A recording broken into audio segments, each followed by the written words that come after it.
A few years before The Last of Us Part 2 was released, franchise co-creator Neil Druckmann famously said the sequel is about hate.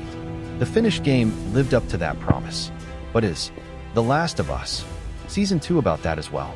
There have been moments when it has seemed to be, particularly in its explorations of the war between the Washington Liberation Front, W.L.F, and the Seraphites, a.k.a. Scars, and both Abby, Kaitlyn Dever, and Ellie, Ramsey, are characters meant to be driven by their hatred. In recent episodes, though, this season has struggled to communicate the levels of Ellie's depression and rage, partly because it still wants her to be a wisecracking, love-struck young girl, which is one impulse that The Last of Us Part 2 pointedly does not indulge.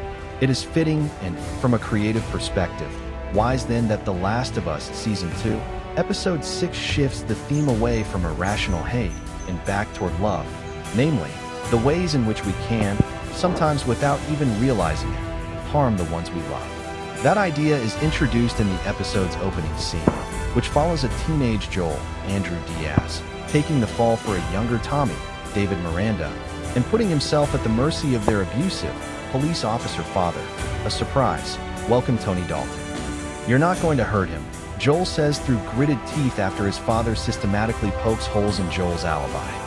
Rather than hitting Joel or Tommy, though, their father sits down at the dinner table with Joel and tells him a story about the time